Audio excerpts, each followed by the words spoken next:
चलिए, current affairs का ये पार्ट 6 है।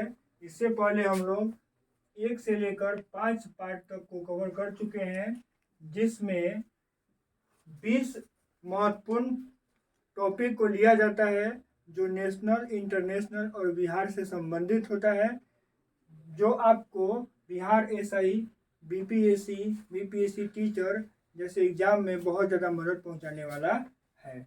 शुरू करते हैं हम लोग ऑपरेशन दोस्त से। ऑपरेशन दोस्त सीरिया और तुर्की की सहायता के लिए भारत सरकार द्वारा चलाया गया अभियान था। सीरिया और तुर्की में भारत सरकार द्वारा चलाया गया अभियान था, जो भूकंप से बचाव के लिए चलाया गया था। भूकंप से बचाव के लिए चलाया गया था ऑपरेशन दोस्त। याद रखेंगे, सीरिया और तुर्की में भूकंप पीड़ितों को बचाने के लिए भारत सरकार ने अभियान शुरू की थी, जिसका नाम है ऑपरेशन दोस्त। आगे बढ़ते हैं हम लोग। राजा राम मोहन राय राष्ट्रीय पुरस्कार 2023 किसे मिला है? तो ABK प्रसाद को। किसे मिला है? ABK, शॉर्टकट में नाम है इनका प्रसाद, याद रखेंगे। ABK प्रसाद को मिला है राजा राम मोहन राय राष्ट्रीय पुरस्कार। यह पत्रकारिता के क्षेत्र में दिया जाता है। किस क्षेत्र में दिया जाता है? तो पत्रकारिता के क्षेत्र में दिया जाता है, और इसे प्रेस काउंसिल ऑफ इंडिया द्वारा यह पुरस्कार प्रदान किया जाता है। और यहाँ पे ही जान जाइए कि प्रेस काउंसिल ऑफ इंडिया का गठन 1978 में हुआ था। आगे बढ़ते हैं हम लोग। World happiness report. World happiness report में पहला स्थान फिनलैंड का है। पहला स्थान किसका है? तो फिनलैंड का है। और भारत का स्थान 126वां है। ये बिल्कुल अपडेटेड डेटा है, क्योंकि इससे पहले दूसरे बुकों में 136, 139 पिछले ईयर का दे रखा है। हम यहाँ पे अपडेट हम लोग कर रहे हैं 126। भारत का क्या पोजीशन है? 126, जबकि पहले स्थान पे फिर से फिनलैंड है, दूसरे पे डेनमार्क है। पाकिस्तान का स्थान 108वां है। पाकिस्तान का स्थान क्या है? तो 108वां, जबकि नेपाल का स्थान 78 पे है। याद रखेंगे, भारत से बढ़िया स्थिति पाकिस्तान और नेपाल की है वर्ल्ड हैप्पीनेस रिपोर्ट में। इसे 6 कारकों के आधार पे दिया जाता है, और विश्व खुशहाली दिवस 20 मार्च को मनाई जाती है। विश्व खुशहाली दिवस 20 मार्च को मनाई जाती है। बांग्लादेश के राष्ट्रपति कौन बने हैं? तो शहाबुद्दीन चप्पू बने हैं। शहाबुद्दीन चप्पू कौन बने हैं बांग्लादेश के राष्ट्रपति अभी हाल फिलहाल में? तो शहाबुद्दीन चप्पू बने हैं। और यहाँ के प्रधानमंत्री शेख हसीना है, जो लंबे टाइम से हैं। और यहाँ बांग्लादेश की मुद्रा का नाम टक्का है। ये तीनों बात याद रखेंगे। अब हम आगे बढ़ते हैं। 2023 में रणजी ट्रॉफी का खिताब किसने जीता है? तो वह जीता है सौराष्ट्र ने। किसने जीता है? सौराष्ट्र ने बंगाल को 9 विकेटों से हराकर सौराष्ट्र ने रणजी ट्रॉफी का खिताब जीता है। रणजी ट्रॉफी का स्थापना 1935 में हुई थी। 1935 में हुई थी। सबसे अधिक बार मुंबई इस खिताब को जीता है, टोटल 41 बार। और दूसरा स्थान पे है कर्नाटका। मुंबई का क्या है? 41 बार सबसे अधिक बार रणजी ट्रॉफी का खिताब जीता गया है। आगे हम लोग देखते हैं ज्ञानप्पन पुरस्कार। ज्ञानप्पन पुरस्कार किस फील्ड में दिया जाता है? तो ये दिया जाता है, इसमें क्या है कि साहित्य के क्षेत्र में दिया जाता है, और इसमें 50,001 रुपया की राशि दी जाती है, और सोने का एक लॉकेट इसमें दिया जाता है। इस पुरस्कार में साहित्य के क्षेत्र में दिया जाता है, और इसकी स्थापना गुरुवरु देव स्वयं द्वारा किया गया था।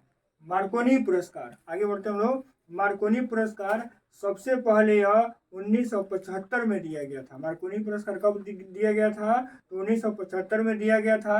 मानव जाति के लाभ के लिए सूचना और संचार प्रौद्योगिकी के क्षेत्र में असाधारण योगदान के लिए क्या दिया जाता है? तो मार्कोनी पुरस्कार दिया जाता है। मानव जाति के लाभ के लिए सूचना और संचार प्रौद्योगिकी क्षेत्र में असाधारण योगदान के लिए पुरस्कार दिया जाता है, मार्कोनी पुरस्कार। यही मार्कोनी है जो रेडियो के आविष्कारक हैं। आगे बढ़ते हैं हम लोग। नासा के मुख्य अंतरिक्ष यात्री के रूप में किन्हें चुना गया है? नासा के मुख्य अंतरिक्ष यात्री के रूप में जो अकाबा को चुना गया है, जो अकाबा को चुना गया है। और मेटा ने G20 अभियान के लिए किसके साथ साझेदारी की है? तो माइटी के साथ की है। माइटी किसके साथ? माइटी, MEITY, माइटी के साथ समझौता की है। यहाँ पे लिख भी दे रहे हैं MEITY, माइटी के साथ समझौता किया है मेटा। आगे बढ़ते हैं हम लोग। मूक मेढक, मेढक की एक प्रजाति है जिसका नाम है मूक मेढक। कहाँ पे मिला है? तो तंजानिया में। तंजानिया अफ्रीका महादेश का एक देश है तंजानिया। यहाँ से मूक मेढक की एक नई प्रजाति मिली है। युगांडा, केन्या और तंजानिया में विक्टोरिया झील अवस्थित है। यहाँ इस बात को भी हम लोग याद रखेंगे। यूनेस्को शांति पुरस्कार, यूनेस्को शांति पुरस्कार किसे मिला है? तो एंजेला मार्केल को मिला है। किसे मिला है? एंजेला मार्केल को मिला है। याद रखेंगे, बहुत ही महत्वपूर्ण है ये करंट अफेयर्स। यूनेस्को शांति पुरस्कार किसे मिला है? तो एंजेला मार्केल को मिला है। यूनेस्को का मुख्यालय कहाँ पे है? तो पेरिस में है। फ्रांस की राजधानी पेरिस में है इसका मुख्यालय यूनेस्को का। इसका फुल फॉर्म क्या होता है? तो United Nation education scientific and cultural organization इसका फुल फॉर्म है। इसकी स्थापना 1945 में हुई थी, लंदन में हुई थी। जबकि इसका मुख्यालय कहाँ पे है? तो पेरिस में है, फ्रांस में है। और भारत इसका सदस्य कब बना? तो 1946 में बना। 1945 में इसकी स्थापना हुई और भारत इसका सदस्य कब बन गया? तो 1946 में बन गया। अभी वर्तमान में इसके अध्यक्ष कौन है? तो आंद्रे ओजेले हैं। ओजोले, आंद्रे ओजोले इसके वर्तमान में भी अध्यक्ष हैं यूनेस्को का। यूनेस्को कंप्लीट किए, शांति पुरस्कार क्लियर हुआ। आगे बढ़ते हैं। चक्रवात गैब्रियल, चक्रवात गैब्रियल किस देश से संबंधित है? यह है न्यूजीलैंड से संबंधित है। किस देश से संबंधित है? तो न्यूजीलैंड से संबंधित है। आदि महोत्सव का उद्घाटन दिल्ली में प्रधानमंत्री नरेंद्र मोदी द्वारा किया गया। आदि महोत्सव का उद्घाटन प्रधानमंत्री नरेंद्र मोदी द्वारा दिल्ली में किया गया। भारत की पहली AC double decker electric bus की शुरुआत किस महानगर में हुई है? तो मुंबई में हुई है। भारत की पहली AC double decker electric bus की शुरुआत कहाँ पर हुई है? तो मुंबई में हुई है। आगे बढ़ते हैं हम लोग। मोल्डोवा के PM कौन बने हैं? तो मोल्डोवा के PM बने हैं डोरिन रिसियन। आगे बढ़ते हैं हम लोग। प्रेसिडेंट्स कॉलर पुरस्कार, ये सब सर्वश्रेष्ठ पुलिसिंग के लिए दिया जाता है। किसको मिला है? तो हरियाणा को मिला है। किसे मिला है? हरियाणा को मिला है। पिछले साल हैदराबाद को मिला था, इस पर किसे मिला है? तो हरियाणा को मिला है प्रेसिडेंट कॉलर पुरस्कार। आगे बढ़ते हैं हम लोग। सिंकुला टनल का निर्माण कहाँ हो रहा है? तो लद्दाख में हो रहा है। लद्दाख में हो रहा है, जो भारत का केंद्र शासित प्रदेश है। सिंकुला टनल का निर्माण लद्दाख में किया जा रहा है। इस प्रकार से हम लोग नेशनल और इंटरनेशनल न्यूज को, उसके महत्वपूर्ण घटना को, 17 फैक्ट को यहाँ पे क्लियर किए। आगे हम लोग पुराने सीरीज के तौर पे ही बिहार से 3 जो रिलेटेड न्यूज है, करेंट है, जो एग्जाम के दृष्टिकोण से बहुत ही महत्वपूर्ण है, उसको कवर करने का काम करते हैं। बिहार में समाधान यात्रा की शुरुआत नीतीश कुमार ने कब से किया? कहाँ से किया? तो बेतिया से किया। कहाँ से याद रखेंगे? बेतिया से किया, चंपारण से। पश्चिम चंपारण का बेतिया से नीतीश कुमार ने बिहार में समाधान यात्रा की शुरुआत की। आगे बढ़ते हैं हम लोग। चाइल्ड लेबर ट्रैकिंग सिस्टम में उत्कृष्ट कार्य के लिए गोल्ड मेडल किस राज्य को मिला है? तो बिहार को मिला है। चाइल्ड लेबर ट्रैकिंग सिस्टम में उत्कृष्ट कार्य के लिए गोल्ड मेडल किसे मिला है? तो बिहार को मिला है। और इन बिहार में किसको मिला है?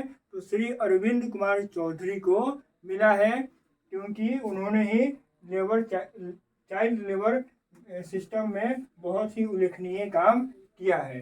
बिहार में दूसरा खादी मॉल बन रहा है। बिहार में दूसरा खादी मॉल भागलपुर में बन रहा है। कहाँ पे बन रहा है? तो भागलपुर में बन रहा है। जबकि देश का पहला खादी मॉल कहाँ बना? तो पटना में। कहाँ बना? पटना में। पहला खादी मॉल कहाँ बना? पटना में। बिहार पर्यटन विभाग के ब्रांड एम्बेसडर अभी कौन है? तो मैथिली ठाकुर हैं, और इन्हें खादी के ब्रांड एम्बेसडर भी बनाया गया था। इनसे पहले मनोज तिवारी और पंकज त्रिपाठी रह चुके हैं, जो 67वीं अपने करेंट के पोर्शन में इसको पूछ चुका है, इसीलिए महत्वपूर्ण है, इसको याद रखेंगे। आगे हम लोग बढ़ते हैं कि इसमें यहीं पे जो मैथिली ठाकुर का नाम आया है तो उनसे क्या क्या न्यूज़ हो सकता है, क्या ये क्या याद रखना चाहिए, इसको भी हम लोग देख लेते हैं। स्टेट आइकॉन इन्हें बनाया गया है। बिहार के स्टेट आइकॉन कौन बनी है? मैथिली ठाकुर बनी है, जो मधुबनी जिला से बिलोंग करती हैं।